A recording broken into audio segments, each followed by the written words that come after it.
I'm heating up 3 cups of whole milk on the top of the stove. And just be careful that you don't ignore it, because it'll boil over on you real quickly. I tell you this because I've done it in the past. In the mixer I have 10 egg yolks. I'm adding a cup of vanilla sugar, 6 tablespoons of cornstarch, and 2 teaspoons vanilla extract. The milk has come up to temperature. I'm going to add just a little bit of this scalded milk. I really want to do this really slowly just to temper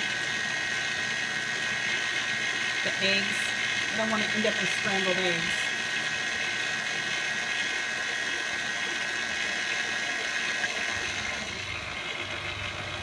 I'm going to strain this anyway, so through a sieve, so I can have a really smooth texture.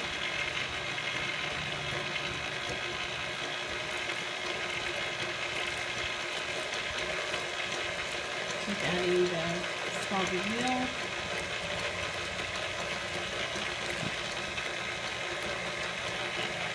Now I'm going to return this back to the pan.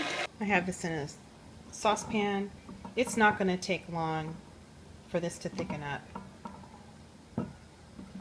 Pastry cream is just a really nice thing to know how to do. You can use pastry cream in all kinds of dessert applications. Another thing that you can do with it is at the very end add a little Creme Patissiere flavoring. You could whip up the egg whites, the orphan egg whites, and fold it into a cool pastry cream, and then bake it off for some Creme Patissiere soufflés.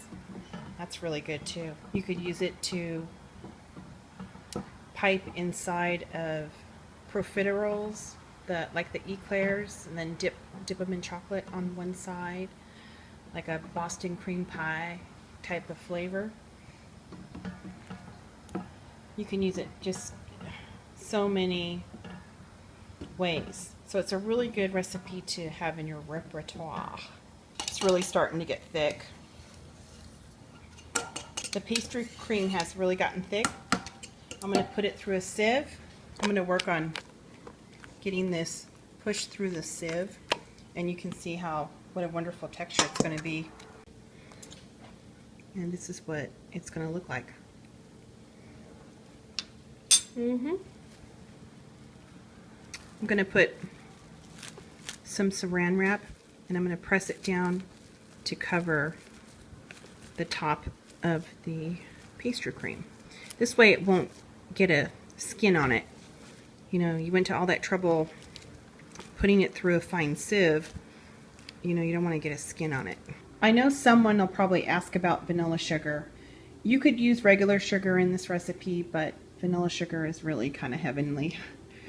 And you can make it very simply by putting some granulated sugar in a container, and then when you use your vanilla beans, just toss them in the sugar, and it perfumes the sugar with this beautiful vanilla flavor.